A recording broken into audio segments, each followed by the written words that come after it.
What can I say? Just say Kuya John was a brother to me. He was like a second father. Wow.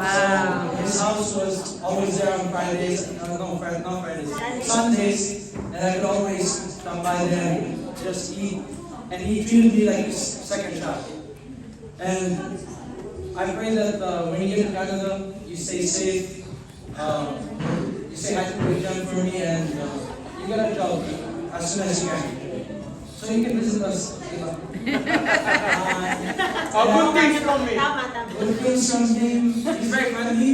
A lot of my friends as well will miss him. Like Angelo, John, they all said they'll miss him today. Because when I'm playing video games, pupunta siya and he'll talk, "Hello, Justin, is that you?" He'll talk to my friends, so he's made a bond with them as well.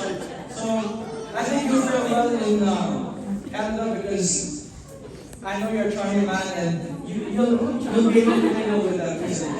So yeah, all that said, I love you today and I hope you miss me. Kiss. First and last.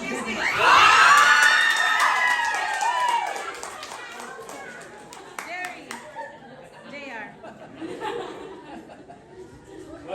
Kanta. Solo. Eh, sorry. Mahaba. Kiss. Oh, short message na Tagalog naman daw, sabi ni Jerry. Tagalog naman daw, sabi ni Jerry. Parang may English na dito eh. Okay, sige. Ay, apat. Kaya nakaladas. Mas kasi dito, kasi very naughty siya. Like, as everyone said, siguro yan yung main personality ni Dito. That's why I feel like he's loved by everyone. May kakampi. And that's the reason that na-favorite ko si Dito. Wow! Yung ranking system yun. May mga pinaka-funny na team sa church. May ranking ko yun. Ako yung number 1. Pero natatanggal na po kasi alis na po siya sa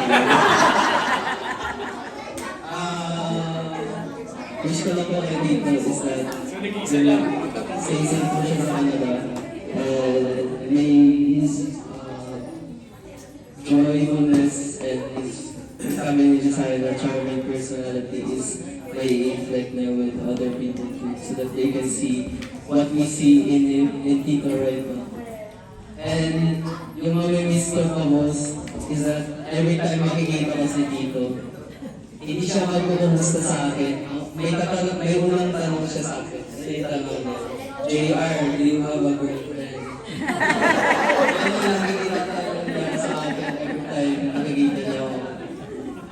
So, with that, Meron nga ba?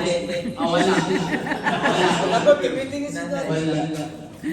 Nakailang tanong na ko si Dito, wala ba? Okay. Pero one day, if meron, uunan ko pakilala kay Tito is